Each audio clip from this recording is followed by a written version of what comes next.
ನಮಸ್ಕಾರ ಸ್ನೇಹಿತರೆ, ಪೈಲೂರ್ ಯೂಟ್ಯೂಬ್ ಚಾನಲ್ಗೆ ಸ್ವಾಗತ.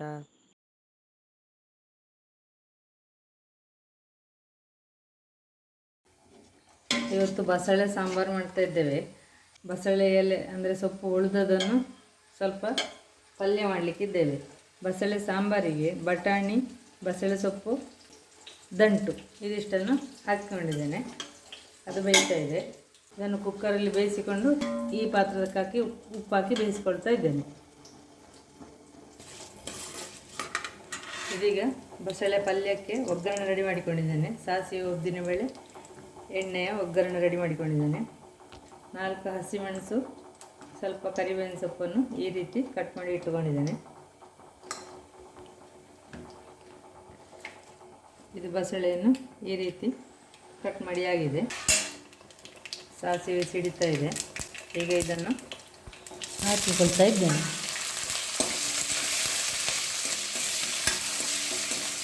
ಎಣ್ಣೆಯಲ್ಲಿ ಒಂದು ಅರ್ಧ ನಿಮಿಷ ಇದನ್ನು ಬಾಡಿಸ್ಕೊಳ್ಬೇಕು.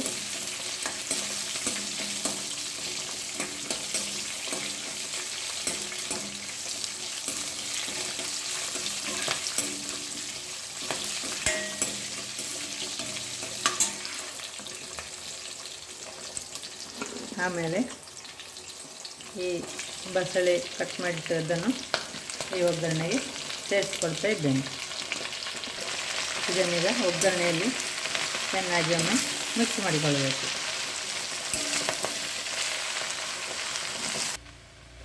ಇದಕ್ಕೆ ಸ್ವಲ್ಪ ಉಪ್ಪು ಹಾಕಿಕೊಳ್ತಾ ಇದ್ದೇನೆ.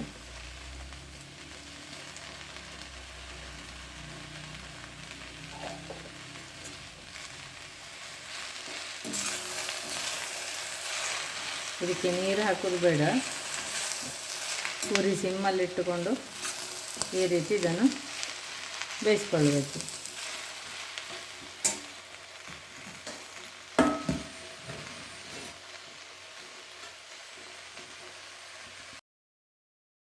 ಈ ಕಾಯಿ ತುರಿಯನ್ನು ಈಗ ಇದಕ್ಕೆ ಹಾಕಿಕೊಳ್ತಾ ಇದ್ದೇನೆ. ಈಗ ಇದನ್ನೀಗ ಚೆನ್ನಾಗಿ ಮಿಕ್ಸ್ ಮಾಡಿಕೊಳ್ಬೇಕು.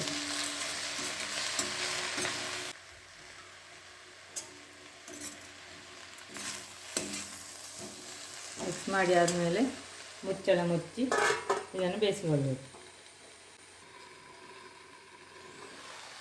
ಅದನ್ನು ಮುಚ್ಚಳ ತೆಗೆದು ಆಗಾಗ ಸ್ವಲ್ಪ ಮಿಕ್ಸ್ ಮಾಡಿಕೊಳ್ಬೇಕು. ಇಲ್ಲಾಂತಾದರೆ ಅದು ಕರಟಿ ಹೋಗ್ಬೋದು.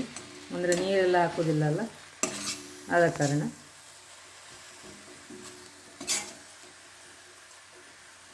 ಇದನ್ನು ನೀರು ಹಾಕದೆ ಈ ಪಲ್ಯವನ್ನು ಮಾಡಿಕೊಳ್ಬೇಕು. ಬಸಳೆ ಸಾಂಬಾರಿಗೆ ಮಸಾಲೆ ಹುರಿದು ಇಟ್ಟುಕೊಂಡಿದ್ದೇನೆ. ಉರಿ ಆಫ್ ಮಾಡಿದ ಮೇಲೆ ಅರಿಶಿನ ಹುಡಿ ಹಾಕಿದ್ದಿದ್ದು, ಅದನ್ನು ಮತ್ತೆ ಹುರಿಲಿಕ್ಕಿಲ್ಲ, ಆದ ಕಾರಣ. ಮಸಾಲೆ ಹುರಿಲಿಕ್ಕೆ ಬ್ಯಾಡಗಿ ಮೆಣಸು ತಗೊಂಡಿದ್ದೇನೆ 6, ಮತ್ತು ಉದ್ದಿನಬೇಳೆ, ಕೊತ್ತಂಬರಿ, ಜೀರಿಗೆ ಮತ್ತು ಸಾಸಿವೆ. ಮೊದಲಿಗೆ ಮೆಣಸು ಮತ್ತು ಉದ್ದಿನಬೇಳೆಯನ್ನು ಸ್ವಲ್ಪ ಹುರ್ಕೊಂಡಿದ್ದೇನೆ. ಆಮೇಲೆ ಸಾಸಿವೆ, ಕೊತ್ತಂಬರಿ, ಜೀರಿಗೆ, ಬೇವಿನ ಸೊಪ್ಪು ಹಾಕಿ ಹುರಿದುಕೊಂಡದ್ದು. ಹೀಗೆ ಈ ಮಸಾಲೆಯನ್ನು ಮಿಕ್ಸಿ ಜಾರಿಗೆ ಹಾಕಿ ರುಬ್ಬಿಕೊಳ್ತಾ ಇದ್ದೇನೆ.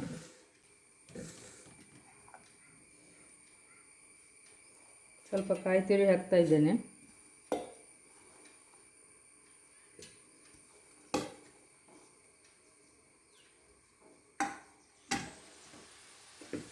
ಹುರಿದಿಟ್ಟುಕೊಂಡ ಮಸಾಲೆಯನ್ನು ಕೂಡ ಹಾಕ್ತಾ ಇದ್ದೇನೆ.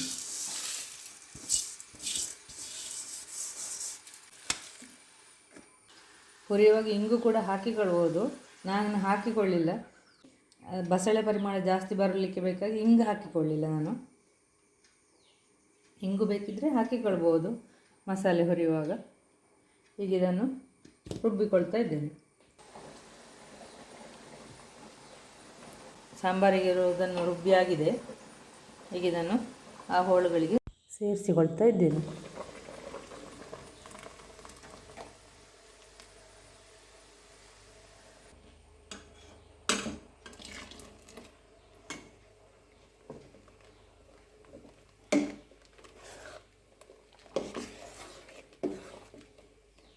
ಸಾಂಬಾರು ಈಗ ಈ ರೀತಿ ರೆಡಿಯಾಗಿದೆ.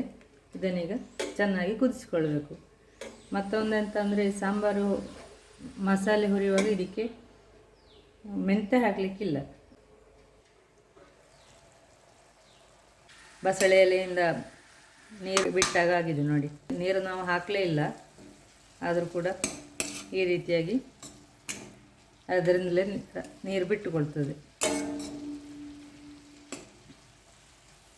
ಇನ್ನು ಇದನ್ನೀಗ ಮುಚ್ಚಳ ತೆಗೆದು ಇದನ್ನು ಬೇಯಿಸಿಕೊಳ್ಳೋದು. ಅಂದರೆ ಸೊಪ್ಪೆಲ್ಲ ಬೆಂದಿದೆ, ಇನ್ನಿದು ನೀರು ಸ್ವಲ್ಪ ಆರಿದರೆ ಒಳ್ಳೆಯದು.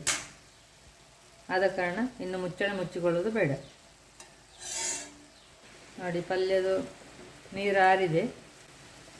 ಉರಿ ದೊಡ್ಡದು ಮಾಡಿಕೊಂಡು ಕೂಡ ಇದನ್ನು ನೀರು ಆರಿಸಿಕೊಳ್ಬೋದು. ಹೇಗೆ ಅನುಕೂಲವೋ ಆ ರೀತಿ ಮಾಡಿಕೊಳ್ಳಬಹುದು. ಈಗ ಇದು ಆ ನೀರು ಆರಿದೆ. ಸಾಂಬಾರು ಕೂಡ ಕುದ್ದಿದೆ. ಈಗ ಸಾಂಬಾರಿಗೊಂದು ಒಗ್ಗರಣೆ ರೆಡಿ ಮಾಡಿಕೊಳ್ಳುವ.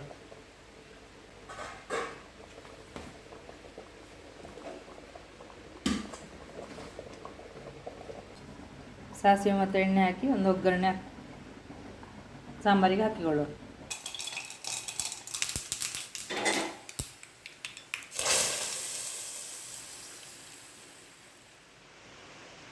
ಇವತ್ತು ನಾವು ಕುಸಲು ಬೆಳ್ತಿಗೆ ಅಂತ ಹೇಳ್ತೇವೆ ಈ ದೋಸೆಗೆ.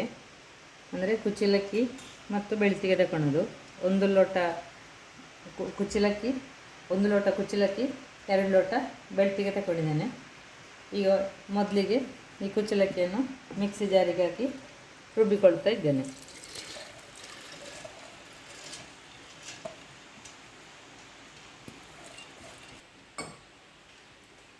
ಅಕ್ಕಿಯನ್ನು ನಿನ್ನೆ ರಾತ್ರಿ ನೆನೆ ಹಾಕಿದ್ದೆ. ಇವತ್ತು ಬೆಳಿಗ್ಗೆ ಇದನ್ನು ರುಬ್ಬಿಕೊಳ್ತಾ ಇದ್ದೇನೆ. ಈಗ ಇದಕ್ಕೆ ಅರ್ಧ ಲೋಟ ಅಷ್ಟು ನೀರು ಹಾಕಿಕೊಂಡು ರುಬ್ಬಿಕೊಳ್ತಾ ಇದ್ದೇನೆ. ನೈಸ್ ರುಬ್ಬಿಕೊಳ್ಬೇಕು. ಇದೀಗ ಪೂರ್ತಿ ನುಣ್ಣಗಾಗಲಿಲ್ಲ, ತರಿ ಉಂಟಷ್ಟೇ. ಒಮ್ಮೆಲೆ ತುಂಬ ನೀರು ಹಾಕಿದರೆ ಬೇಗನೆ ನುಣ್ಣಗಾಗೋದಿಲ್ಲ. ಅದಕ್ಕೋಸ್ಕರ ಆಗ ಅರ್ಧ ಲೋಟ ಹಾಕಿದ್ದೆ. ಈಗ ಒಂದು 1/4 ಲೋಟ ಈಗ ನೀರು ಹಾಕಿಕೊಂಡಿದ್ದೇನೆ. ಪುನಃ ಇದನ್ನು ನುಣ್ಣಗೆ ರುಬ್ಬಿಕೊಳ್ಳುವ. 1/4 ಲೋಟ ಹಾಕಿ ಆದ ಮೇಲೆ ಕೂಡ ಅದು ರುಬ್ಬಿ ಆಗಲಿಲ್ಲ. ಅಂದರೆ ಒಮ್ಮೆಲೆ ನೀರು ಹಾಕಿದರೆ ಈ ಕುಚ್ಚಲಕ್ಕಿಯನ್ನು ರುಬ್ಬಲಿಕ್ಕೆ ಕಷ್ಟ. ಅದಕ್ಕೆ ಈ ರುಬ್ಬುವ ಗಟ್ಟಿಯಾಗ್ತಾ ಬರುವಾಗ ನೀರು ಹಾಕಿಕೊಳ್ಬೇಕು. ಒಮ್ಮೆಲೆ ನೀರು ಹಾಕಿಕೊಂಡ್ರೆ ಬೇಗನೆ ನುಣ್ಣಗಾಗೋದಿಲ್ಲ. ಅದಕ್ಕೋಸ್ಕರ ಆಗಾಗ ರುಬ್ಬಿಕೊಳ್ತಾ ನೀರು ಹಾಕಿಕೊಳ್ಬೇಕಾಗ್ತದೆ. ಮತ್ತು 1/4 ಲೋಟ ನೀರು ಹಾಕಿಕೊಂಡಿದ್ದೇನೆ. ಈಗ ಒಟ್ಟಾರೆಯಾಗಿ 1 ಲೋಟ ಈಗ ನೀರು ಹಾಕಿಕೊಂಡಿದ್ದೆ. ಈಗ 1 ಲೋಟ ನೀರು ಹಾಕಿ ರುಬ್ಬಿಕೊಂಡ ಆಗಿದೆ. ಇನ್ನೂ ನುಣ್ಣಗಾಗಲಿಲ್ಲ. ಇನ್ನು ಈಗ ಸುಮಾರಿಗೆ ಒಂದು 90 ಪಾಲು ನುಣ್ಣಗಾಗಿದೆ. ಇನ್ನೊಂದು ಸ್ವಲ್ಪ ಅರ್ಧ ಲೋಟ ನೀರು ಹಾಕಿ ರುಬ್ಬಿಕೊಳ್ಬೋದು. ಅಷ್ಟು ನುಣ್ಣಗಾದ ಮೇಲೆ ಆದರೆ ಮತ್ತೆ ನುಣ್ಣಗಾಗ್ತದೆ ಅದು. ಹಾಗೆ ಈಗ ಅರ್ಧ ಲೋಟ ನೀರು ಹಾಕಿ ರುಬ್ಬಿಕೊಳ್ತಾ ಇದ್ದೇನೆ. ಈಗ ನುಣ್ಣಗಾಗಿದೆ. ಈಗ ಇದನ್ನು ಒಂದು ಪಾತ್ರಕ್ಕೆ ತೆಗಿತಾ ಇದ್ದೇನೆ. ಈಗ ಬೆಳ್ತಿಗೆ ಅಕ್ಕಿಯನ್ನು ಕೂಡ ಹಾಕಿ ರುಬ್ಬಿಕೊಳ್ತಾ ಇದ್ದೇನೆ.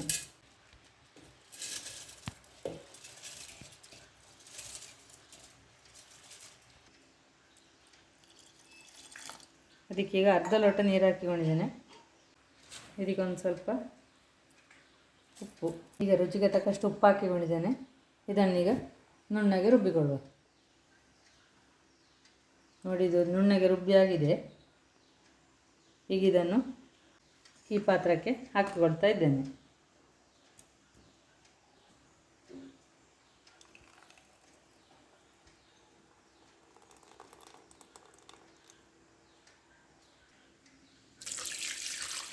ಮಿಕ್ಸಿ ಜಾರಿಗೆ ಕೂಡ ನೀರು ಹಾಕಿಕೊಂಡಿದ್ದೇನೆ. ಅದನ್ನು ಕೂಡ ಇದಕ್ಕೆ ಸೇರಿಸಿಕೊಳ್ತಾ ಇದ್ದೇನೆ. ಇದನ್ನೀಗ ಚೆನ್ನಾಗಿ ಮಿಕ್ಸ್ ಮಾಡಿಕೊಳ್ಳುವ.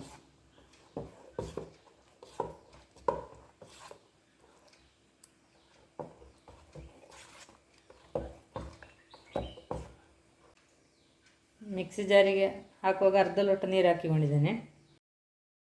ಈಗ ಇದಕ್ಕೆ 1 ಲೋಟ ನೀರು ಹಾಕಿಕೊಂಡಿದ್ದೇನೆ. ಮತ್ತೆ ಪುನಃ ಅರ್ಧ ಲೋಟ ನೀರು ಸೇರಿಸಿಕೊಂಡಿದ್ದೇನೆ. ಒಟ್ಟಾರೆಯಾಗಿ ಇದಕ್ಕೆ 3 ಲೋಟ ನೀರು ಸೇರಿಸಿಕೊಂಡಿದ್ದೇನೆ. ಈಗ ಇದನ್ನು ದೋಸೆ ಎರೆಯುವ. ಕಾವಲಿ ಕಾಯಲಿಕ್ಕೆ ಇಟ್ಟಿದ್ದೇನೆ.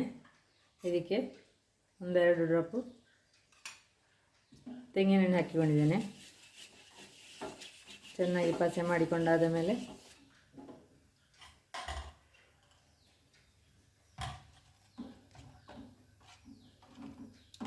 ಈ ಥರ ಮಿಕ್ಸ್ ಮಾಡಿ ದೋಸೆ ಎರಿಬೇಕು.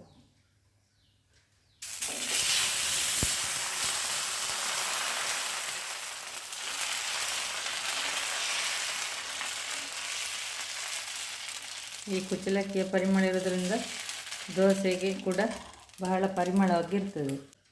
ಮುಚ್ಚಳ ಮುಚ್ಚಿ ಉರಿ ಸಿಮ್ಮಲ್ಲಿಟ್ಟುಕೊಂಡು ಬೇಯಿಸಿಕೊಳ್ಬೇಕು. ಇಲ್ಲಿ ಅದೇ ಹಿಟ್ಟಿನಿಂದ ಓಡ್ಪಾಳೆ ಮಾಡೋದು ಹೇಗೆ ಅಂತೇಳಿ ತೋರಿಸ್ತಾ ಇದ್ದೇನೆ. ಇದಕ್ಕೀಗ 2 ಡ್ರಾಪು ತೆಂಗಿನೆಣ್ಣೆ ಹಾಕಿದ್ದೇನೆ. ಆಲ್ರೆಡಿ ಓಡ್ಪಾಳೆ ರೆಸಿಪಿಯನ್ನು ಅಪ್ಲೋಡ್ ಮಾಡಿದ್ದೇವೆ. ಈಗ ನಾನು ಜೊತೆಯಲ್ಲಿ ಮಾಡೋ ಕುಸುಲು ಬೆಳ್ತಿಗೆ ದೋಸೆ ಮಾಡೋ ಕಾರಣ ತೋರಿಸ್ತಾ ಇದ್ದೇನೆ. ಹಿಟ್ಟನ್ನು ಈ ರೀತಿ ಮಿಕ್ಸ್ ಮಾಡಿಕೊಂಡು ಓಡು ಕಾದಿರಬೇಕು.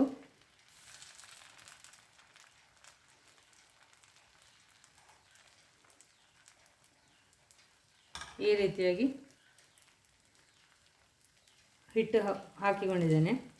ಇದೀಗ ಉರಿ ಮೀಡಿಯಮಲ್ಲಿರಲಿ. ಈ ರೀತಿದು ಕಣ್ಣು ಆದ ಮೇಲೆ ಇದಕ್ಕೆ ಮುಚ್ಚಳ ಮುಚ್ಚಬೇಕು.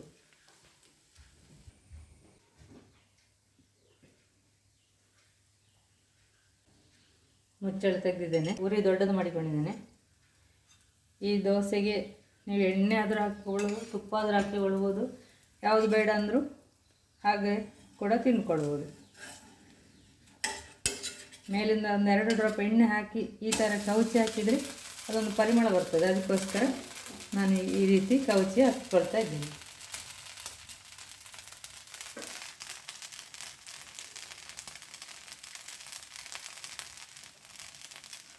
ಇಲ್ಲಿ ಓಡ್ಪಾಳೆ ಕೂಡ ಕಣ್ಣು ಬಿದ್ದಿದೆ. ಈಗ ಇದನ್ನು ಮುಚ್ಚಳ ಮುಚ್ಚಿಕೊಳ್ತಾ ಇದ್ದೇನೆ. ಮುಚ್ಚಳ ಮುಚ್ಚುವಾಗ ನಾವು ಈ ಓಡಿನ ಒಳಗಡೆ ನಿಲ್ಲುವ ಮುಚ್ಚಳವನ್ನು ಮುಚ್ಚಿದರೆ ಒಳ್ಳೆಯದು.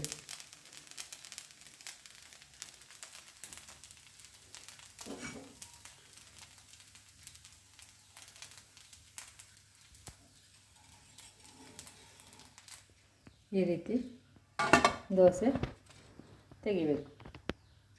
ಸುಲಭದಲ್ಲಿ ಎಳಕ್ಕೆ ಬರ್ತದೆ.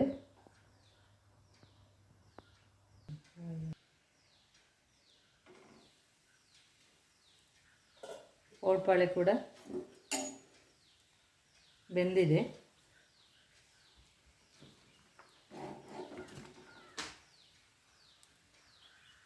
ಈಗ ಇದನ್ನು ತೆಗೆಯುವ.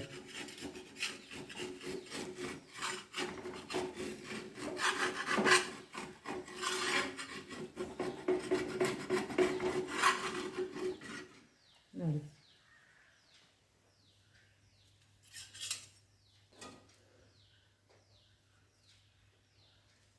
ಓಟ್ಪಾಳೆ ಆದರೂ ಮಾಡಿಕೊಳ್ಳಬಹುದು, ಕುಸುಲು ಬೆಳ್ತಿಗೆ ದೋಸೆ ಆದರೂ ಮಾಡಿಕೊಳ್ಳಬಹುದು ಒಂದೇ ಹಿಟ್ಟಿನಿಂದ.